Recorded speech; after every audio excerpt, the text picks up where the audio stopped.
I started off believing all men were equal. I now know that's the most unlikely thing to have ever been. Lee Kuan Yew. Welcome back to the Geography of Wealth series. In today's video, we're going to be talking about the geography of wealth in Asia. Asia's cities are a little bit structured a little bit differently. First of all, the money in Asia overall is much newer.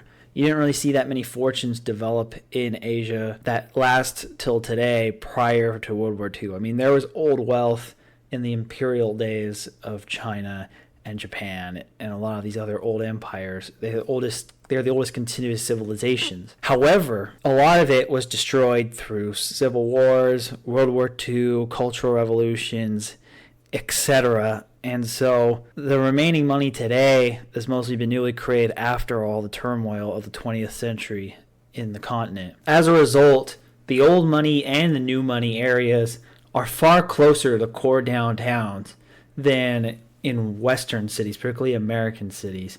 Since these cities really didn't develop until modern times, they were able to build bigger houses or more luxurious apartment buildings with modern amenities very close to town, just as these cities were really starting to get going.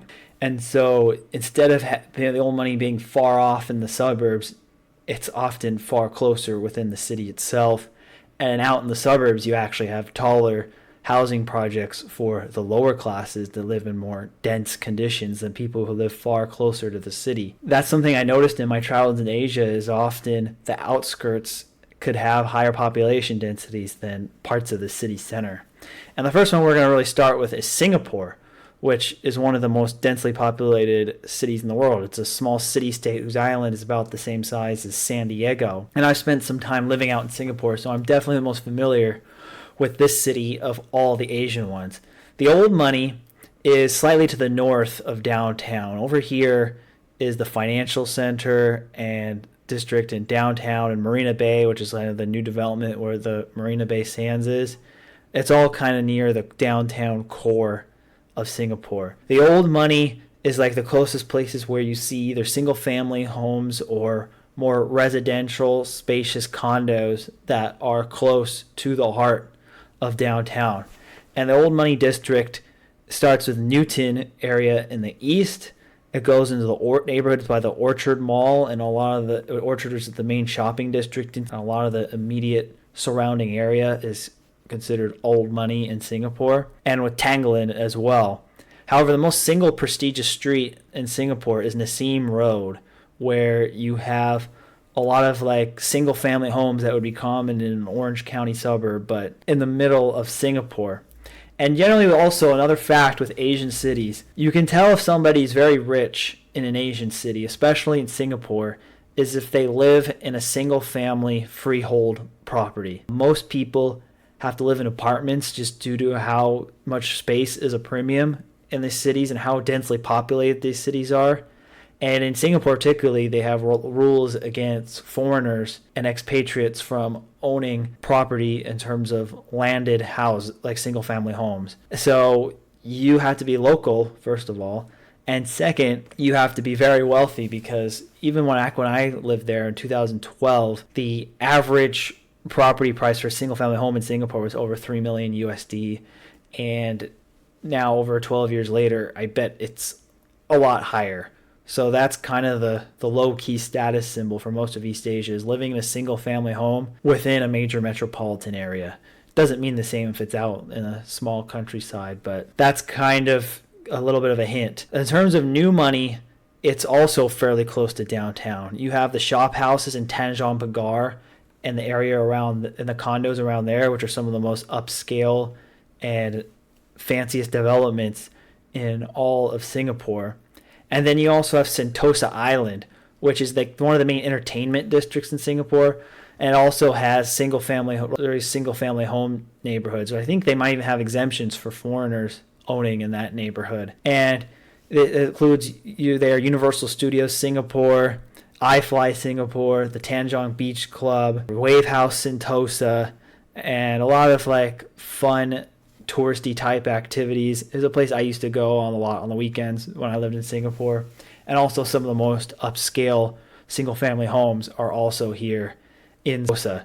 Singapore in general is a new money city. A lot of wealth from around the world, particularly Asia, especially after recent developments in Hong Kong, has started to flow into Singapore. It's become the financial center of the region, particularly in Southeast Asia. And so as a result, there's been a lot of rapid development. And really, most of the city outside of the government-owned HDB areas tends to be newer money, whether it's foreign new money or domestic new money. But the neighborhoods I've showed you are the top of the next Asian city we're going to talk about. It is also the one I spent the most amount of time in my travels to Asia, is Hong Kong. Hong Kong is a lot bigger than people think. It's not just Hong Kong Island. And there are nice developments in the new territories in Kowloon, with the most notable new money enclave being Khao To Shan. But for practical purposes, really the concentration of wealth, like in Singapore, is close to the downtown core, which is on Hong Kong Island itself in the central district. And the old money in Hong Kong is up on the top of the mountains on Hong Kong Island. Hong Kong is very mountainous, and because of that, it looks like it's not that dense, but the areas that are actually available to be built on and not on the sides of super steep hills, like Hong Kong is some of the steepest mountains like of any major city in the world. Those are the places that are just built with as packed as possible, with super tall skyscrapers, and shoebox size apartments are very common in Hong Kong.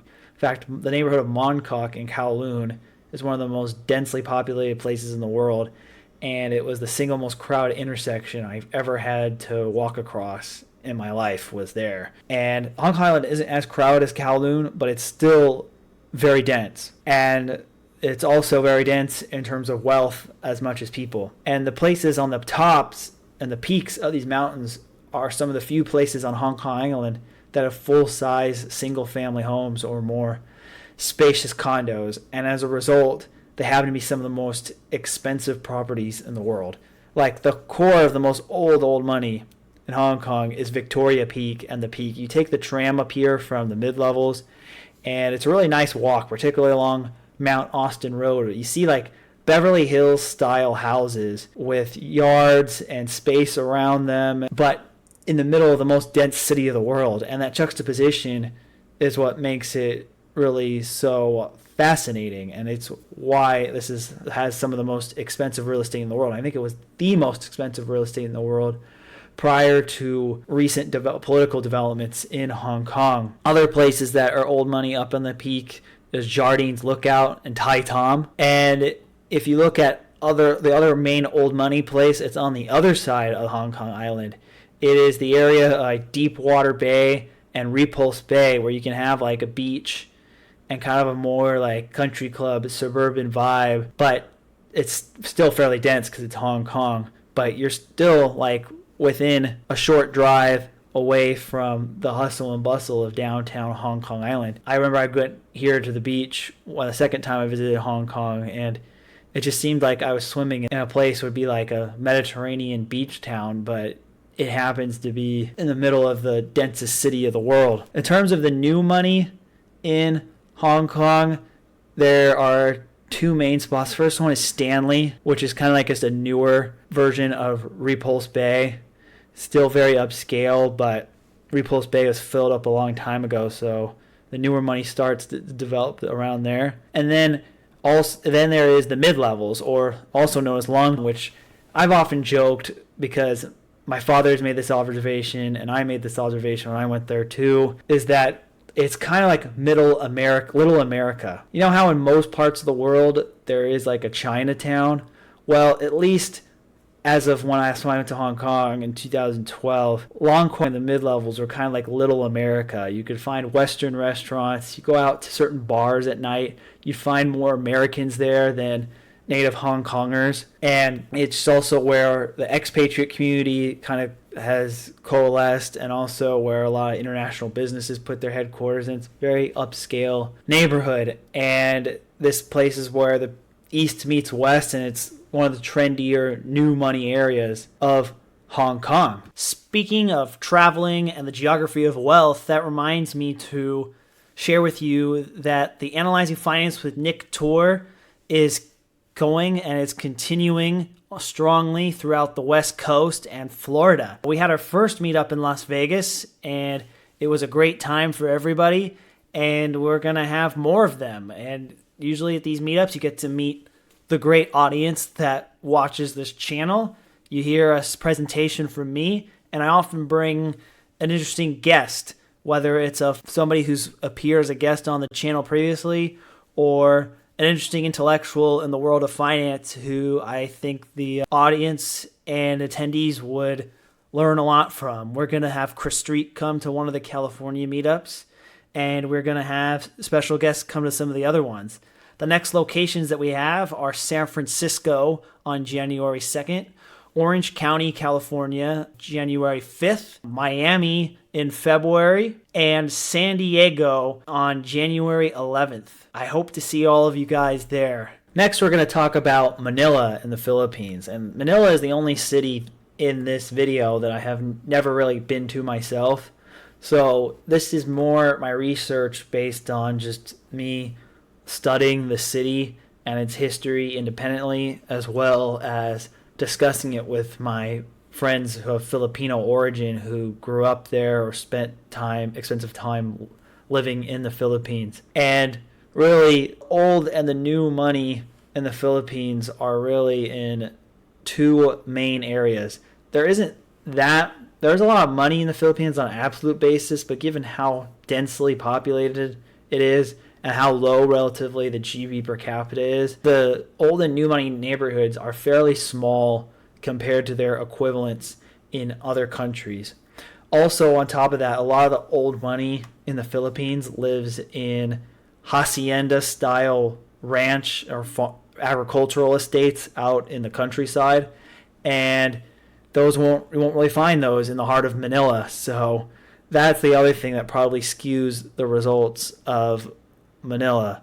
Well, the old money in Manila is in the Makati area particularly. Even though I label it as old money here, a lot of my Filipino friends would consider Makati to be relatively new money because having wealth concentrated extensively in the capital is a relatively newer phenomenon for the Philippines. But really the oldest money is considered in this area, and the newer money in the Philippines is in an area called the Bonifacio Global City, which is pretty close by too. And the Bonifacio Global City is where a lot of younger wealth is and a lot of local celebrities live. And so those essentially are the old and new money in Manila. Next, we're going to talk about Shanghai, which doesn't really have that much old money like most of mainland China, primarily because of the 20th century had a lot of war, revolution, communism,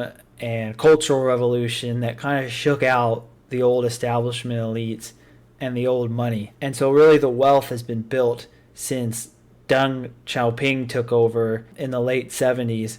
And so even the oldest money is fairly new, which is why I make the old money section orange instead of yellow like I traditionally do. And the old money neighborhoods, at least for Shanghai standards, are all kind of concentrated together. You have the Bund, which is the river walk in the old colonial days. You have Huangpu, you have Jing'an and the Xiangying district, which have the nicest hotels in Shanghai. They have the top shopping areas, including most of the high-end Western designer brands that have their flagship stores here. They have some more upscale restaurants in Shanghai. And on top of that, it's also the area where you have some of the most luxurious apartment buildings and redone colonial-style houses or more leafy condo areas that it's hard to find in a city as dense as Shanghai. The newer money areas, the former French concessions, which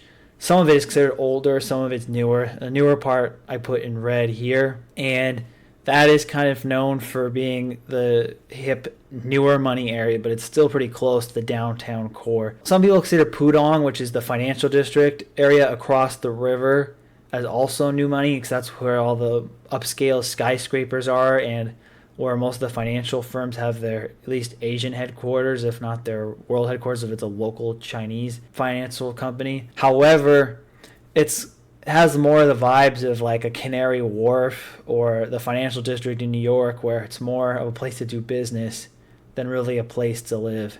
Even though there are some wealthier, more suburban or residential areas in Pudong, which could also qualify as new money. The other Asian city in this video that I have never really been able to visit is Seoul, South Korea.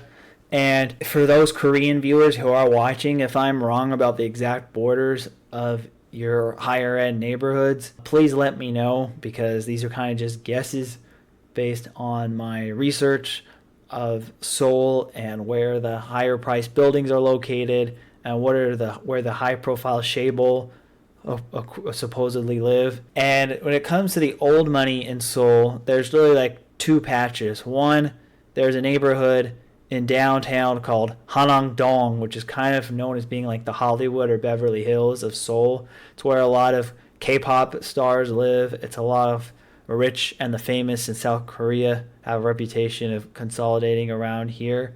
And it's been that way really for most of Seoul's modern history, unlike some of the newer money neighborhoods. And then outside in the outer edges of the city, you have a few suburbs, which a few places where you can have like luxurious single family homes, but still within the city limits of Seoul. And it's near Pyeongchang Mountain and the National Park. And these neighborhoods include Pyeongchang-dong, which I'm not sure if that's the case, but this might be where near where the Winter Olympics were a few years ago. Dong-dong-dong and Songbuk-dong. And Songguk-gu and Gyeoram-dong are kind of known as these old money estate type neighborhoods, or at least estates for dense South Korean standards. This is where a lot of politicians live, or political families and chaebol families. Next, we're going to move on to really the new money. And the new money is centered around the Gangnam district, which became internationally famous due to the song Gangnam Style, which happened to be the #1 hit in the world during the time I was living out in Asia. And some of these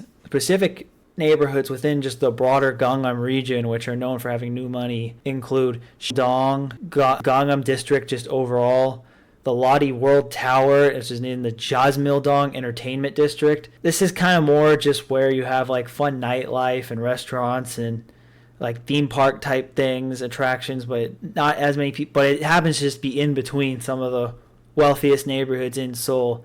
And then also Sincheongdong on the river. Those are the places that are known for having the more wealthy new money areas of Seoul. The last city we're going to cover in this East Asian version of the geography of wealth is Tokyo, which is the world's biggest city in terms of population. And I think the greater Tokyo might be one of the biggest land size as well.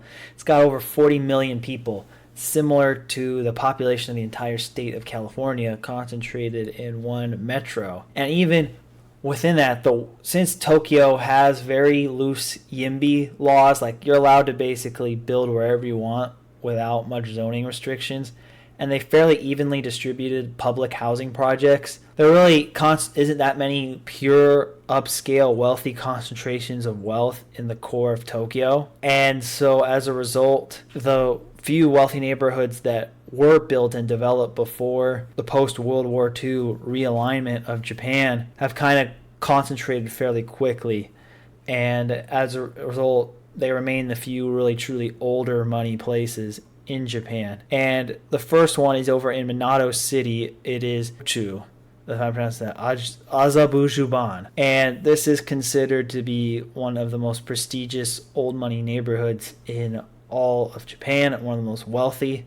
The other main old money area is the area by the Emperor's Palace and the Imperial Palace of Japan, which is also where a lot of the major government buildings are, and some of the most prestigious neighborhoods in Japan. You have Sanbacho, which is right across the river, or the moat, from the Imperial Palace, and right next door you have supposedly the most exclusive neighborhood in Tokyo, Ichibancho. So this is like the old money, just the area that includes the Emperor's Palace and the few blocks right next to it. The new money in Japan consists of 3 neighborhoods. First one is Roppongi, which is also famous for like an expat nightlife type of spot. It's a rather trendy neighborhood in Japan.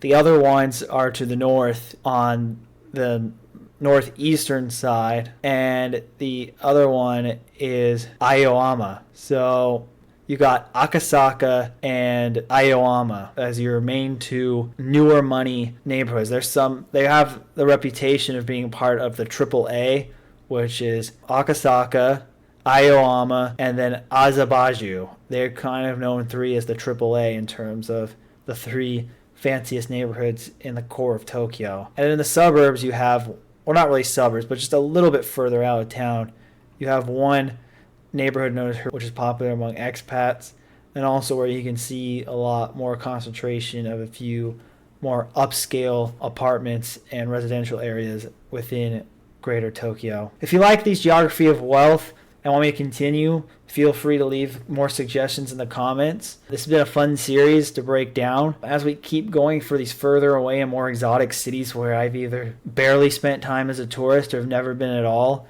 I might not be as locally informed. So if you have any suggestions or corrections on what parts of this analysis I got wrong and what parts I got right, I would love to hear in the comments because this is an educational experience for all of us. Thanks for watching.